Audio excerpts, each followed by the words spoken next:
اب اس کے ضمن میں آخری شے جو رہ گئی تھی وہ یہ ہے کہ ایک معاشرے میں اجتماعی طور پر بھی یہ صورت پیدا ہو جاتی ہے کہ اگر تنگ دستی ہے، غربت ہے، فقر ہے، تو لوگ اولاد کو قتل کرنا شروع کر دیتے ہیں کہ ان کو کیسے کھلائیں گے، ہمارا اپنا پیٹ نہیں بھر رہا، ان کا کیسے بھریں گے۔ وَلَا تَقْتُلُوا أَوْلَادَكُمْ خَشْيَةَ إِمْلَاقٍ، دیکھو اپنی اولاد کو تنگ دستی کے خوف سے قتل مت کرو۔ نَحْنُ نَرْزُقُهُمْ وَإِيَّاكُمْ، ہم دینے والے ہیں ان کو رزق، اور خود تمہیں بھی ہم دے رہے ہیں۔ تم اگر سمجھتے ہو کہ اپنا رزق خود پیدا کر رہے ہو تو یہ تمہاری حماقت ہے۔ یہ تو ہم ہیں جو ایشو کرتے ہیں اللہ تعالیٰ کے خزانوں میں سے، اللہ تعالیٰ جو ہے وہ دیکھ بھال کر کے ایشو کرتا ہے، یہ اپنی جگہ پر اس کی حکمت ہے، کبھی زیادہ کبھی کم۔ لیکن اس خوف سے کہ ان کو کون کھلائے گا، کون پلائے گا، کون ذمہ داریاں پوری کرے گا، اپنی اولاد کو قتل نہ کرو۔ اس آیہ مبارکہ کے بارے میں ذرا غور سے سوچ لینا چاہیے کہ قتل اولاد ایک تو یہ ہے کہ بچے کو پیدا ہونے کے بعد قتل کیا جائے۔ ان کے ہاں یہ معاملہ خاص طور پر لڑکیوں کے لیے ہوتا تھا، لیکن اس کا محرک دوسرا تھا۔ لڑکیوں کو وہ قتل کرتے تھے اپنی غیرت کے غلط تصور کے تحت کہ ان کی شادی ہوگی اور کوئی ہمارا داماد بنے گا، یہ ہمارے لیے ہمیں قتل قابل قبول نہیں۔ تو یہ ان کی جہالت کا معاملہ تھا۔ لیکن ایک شکل یہ بھی تھی کہ صرف فقر کی وجہ سے وہ لڑکا لڑکی کوئی بھی ہو اسے قتل کر دیتے تھے۔ ایک شکل یہ ہے جو آج کی دنیا میں چل رہی ہے، وہ قتل ہے لیکن پیدائش سے قبل، ایبارشن کی شکل میں ہے، مختلف اس کے جو انداز اختیار کیے جا رہے ہیں، اور یہ بالکل حرام ہے۔ ایک تو معاملہ یہ ہے کہ آپ منع حمل کی تدابیر اختیار کریں، کنٹراسیپٹیوز کو یوز کریں، اس کا معاملہ مختلف ہو جائے گا۔ اگر عورت کی صحت کی وجہ سے ضروری ہے، یا اپنے عام حالات کے تحت بھی آپ سمجھتے ہیں کہ ذرا اولاد کے درمیان وقفہ رہنا چاہیے، تو بچے کا حق بھی تبھی ادا ہوتا ہے، وہ ماں کا دودھ پی سکے پوری مدت تک۔ اگر اس سے پہلے وہ حاملہ ہو جائے گی تو وہ دودھ نہیں، بچہ جو محروم رہ جائے گا۔ تو یہ حکمت بھی ہے اس کے اندر، اور ہمارے پچھلے معاشرے کے اندر اس کے لیے اہتمام ہوتا تھا۔ لڑکی جو ہے وہ ولادت کے بعد کافی عرصے اپنے میکے میں رہتی تھی، وہ سسرال میں آتی نہیں تھی۔ بچہ پیدا ہوا اس کے بعد وہ وہاں رہے گی۔ یہاں تو اب ایسا ہو گیا ہے کہ عین وہ جو 40 دن ہوتے ہیں نفاس کے، ان کے دوران بھی وہ حمل ٹھہر جاتا ہے، اور 9-10 مہینے کے بعد ہی اگلے بچے کی آمد ہو جاتی ہے، اس لیے کہ وہیں ہیں، گھر کے اندر ہی ہیں، اور ظاہر بات ہے کہ انسانی نفس کا ایک تقاضا ہوتا ہے، وہ پورا کر بیٹھتے ہیں۔ غلط ہے، گناہ ہے، کر بیٹھتے ہیں۔ اس حوالے سے یہ کہ ایک نیچرل جو ہے وہ برتھ کنٹرول جو ہمارے معاشرے میں پہلے ہوتا تھا وہ اب ختم ہو چکا ہے۔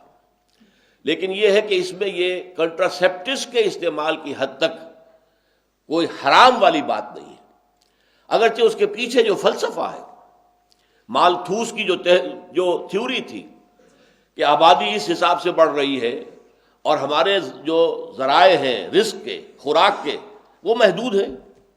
اب اس حوالے سے ایک پوری تحریک چلانا، کنٹراسیپٹیوز کی جو ہے عام لوگوں کے اندر جو ہے اس کی جو اویئرنیس ہے، اس کی آگاہی ہے، وہ پورا کر دینا، جس سے کہ پھر نوجوان ہو سکتا ہے غلط راستے پر پڑے، اور اس کے اندر جو ہے خطرہ ہوتا ہے نوجوانوں کے اندر۔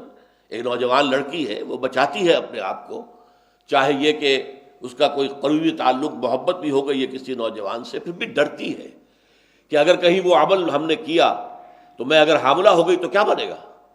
تو یہ ساری چیزیں جو ہے، لیکن کنٹراسیپشن کے بعد پھر اس کا اطمینان ہے، اس لیے کہ حاملہ تو میں ہوں گی نہیں۔ تو اس کے اخلاقی مضرات موجود ہیں، لہذا اس کو روکنا چاہیے، اور زیادہ فطری ذرائع سے یہ عمل حاصل ہونا چاہیے، نتیجہ حاصل ہونا چاہیے۔ لیکن شریعت میں حلال اور حرام بالکل جو ہے واضح ہے۔ کنٹراسیپٹیو میتھڈز، منع حمل کی تدابیر اختیار کرنا حرام نہیں ہے، اس کے لیے احادیث موجود ہیں کہ عزل کی حضور نے اجازت دے دی تھی، اگرچہ آپ نے کراہت کے ساتھ اجازت دی۔ ایک جنگ کے موقع پر بہت سی لونڈیاں مال غنیمت میں مسلمانوں کے ہاتھ میں آ گئیں، تقسیم ہو گئی سب کے درمیان۔ اب وہ سب چاہتے تھے کہ ان سے تمتع کریں، ان سے جنسی رابطہ قائم کریں، لیکن یہ بھی ڈرتے تھے اگر وہ حاملہ ہو گئی تو حاملہ ہونے کے بعد قانون یہ تھا کہ پھر آپ اس لونڈی کو بیچ نہیں سکتے، اس کے ہاں بچہ ہو جائے گا، وہ ام ولد ہو جائے گی، اب وہ عام لونڈی نہیں رہی، اس کا نام ہوگا ام ولد، وہ اب ہمیشہ آپ ہی کے پاس رہے گی، اسے آپ بیچ کر پیسے کھڑے نہیں کر سکتے۔ تو حضور صلی اللہ علیہ وسلم کے پاس صحابہ آئے باز کہ حضور یہ صورتحال ہے، ہم چاہتے ہیں ان سے تمتع کرنا لیکن یہ اندیشہ بھی ہے، کیا کریں ہم؟ آپ ہمیں اجازت دیں کہ ہم عزل کر لیں۔ اب عزل جو ہے اسے آج کل کہتے ہیں کوائٹس انٹرپٹس، جنسی عمل پورا ہے لیکن انزال سے پہلے مرد جو ہے علیحدہ ہو جائے، تاکہ انزال جو ہے وہ باہر ہو، عورت کے اندام نہانی کے اندر نہ ہو۔ تو حضور نے فرمایا جس روح کو آنا ہے دنیا میں وہ آ کر رہے گی، تم کچھ بھی کر لو۔ انہوں نے پھر بھی اصرار کیا کہ حضور ہمیں اس کے لیے اجازت، آپ نے کہا ٹھیک ہے یہ کر سکتے ہو تم۔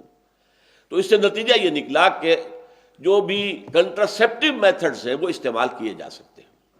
البتہ ایبارشن یہ قتل اولاد ہے، اور اس کے ضمن میں واقعہ یہ ہے کہ میں نے داد دی تھی، داد تحسین دی تھی۔ پوپ جو ہے اس وقت کا، آپ کو معلوم ہے کہ یورپ میں، مغرب میں ایبارشن کو سمجھا جاتا ہے عورت کا حق ہے، عورت کا حق ہے۔ اس کے خلاف جو ہے رومن کیتھولکس کھڑے ہوئے ہیں ابھی تک۔ چنانچہ پوپ کا جو مضمون آیا تھا اس کے خلاف، وہ واقعتاً بہت قیمتی تھا، بہت عمدہ مضمون تھا، میں نے اس کی تحسین کی، اور وہ اس معاشرے کے اندر بھی ڈٹا ہوا ہے۔ جب امریکہ گیا تھا پوپ تو اس کے خلاف مظاہرہ کیا تھا عورتوں نے، اس کے خلاف ڈیمونسٹریشن کی، اور اس کو کہا گو بیک، تم جو ہے ایبارشن کے خلاف بات کرتے ہو۔ لیکن یہ ہے کہ وہ اپنے موقف کے اوپر ڈٹا ہوا ہے۔ تو یہ ہے وہ معاملہ کہ ولا تقتلوا اولادکم خشیۃ املاق۔ اگر استقرار حمل ہو گیا ہے، اس کے بعد کوئی کام اگر تم کرو گے تو وہ قتل اولاد کے ضمن میں آ جائے گا۔ جیسے کہ پیدا ہونے کے بعد قتل کر دیا، پیدا ہونے سے پہلے قتل کر دیا، اس میں فرق نہیں۔ ولا تقتلوا اولادکم خشیۃ املاق نحن نرزقهم وإياکم۔ اب یہ ہے اصل شے، رزق کے خزانے تو ہمارے ہاتھ میں ہیں۔ اگر تمہاری آبادی زیادہ ہو جائے کہ ہمارے ذمے ہے، ہم پر واجب ہے رزق، لوگوں کا تمام جو بھی مخلوقات ہیں ان کا رزق ہمارے ذمے ہے، ہم پہنچاتے ہیں۔ اور تمہیں اندازہ نہیں ہوتا کہ رزق کے کون کون سے خزانے کھل جائیں گے۔ کچھ عرصے پہلے تک ہمیں سی فوڈ کا کوئی اندازہ نہیں تھا، کس قدر خوراک اور کتنی عمدہ خوراک، ہر قسم کی برائی سے پاک، جس میں نہ کولیسٹرول ہے نہ کچھ اور ہے، نہایت عمدہ لحمن طریہ جسے قرآن مجید نے کہا، تازہ گوشت تمہیں سمندر سے ملتا ہے۔ سی فوڈ آج دنیا کے اندر وہ بہت ہی مقبول ہے، اور کس قدر جو سمجھیے کہ خزانے ہیں بالکل کہ جو ہمیں معلوم ہی نہیں تھے۔ نہ اتنے ڈیپ پانی میں جا کر کہیں مچھلیوں کو پکڑنے کا امکان تھا، وہ تو قریب قریب ساحل کے آس پاس چھوٹی چھوٹی کشتیاں جائیں، جال ڈالیں، پکڑ کے لے آئیں۔ یہ جو بڑے بڑے ٹرالرز جو ہیں وہ جاتے ہیں اور جا کر وہ ہزارہا من جو مچھلی جو ہے ایک ایک مرتبہ جو ہے کیچ کر کے لاتے ہیں، اس کا تو اندازہ ہی نہیں تھا پہلے۔ تو یہ دروازے اللہ کھولتا ہے۔ ولا تقتلوا اولادکم خشیۃ املاق نحن نرزقهم واياکم ان قتلهم کان خطئا کبیرا۔ یقیناً ان کا قتل کرنا ایک بہت بڑی خطا تھی، بہت بڑا گناہ، بہت بڑی غلطی، اس لیے کہ تم نے یہ سمجھ لیا ہے کہ شاید اپنے رازق تم خود ہو اور بچوں کا بھی رزق تمہارے ذمہ آ جائے گا۔ یہ رزق تو اللہ تعالیٰ کے ذمہ ہے، اللہ پہنچاتا ہے۔ نحن نرزقهم وإياکم، ہم انہیں رزق دیں گے اور خود تمہیں بھی ہم ہی رزق دیتے ہیں۔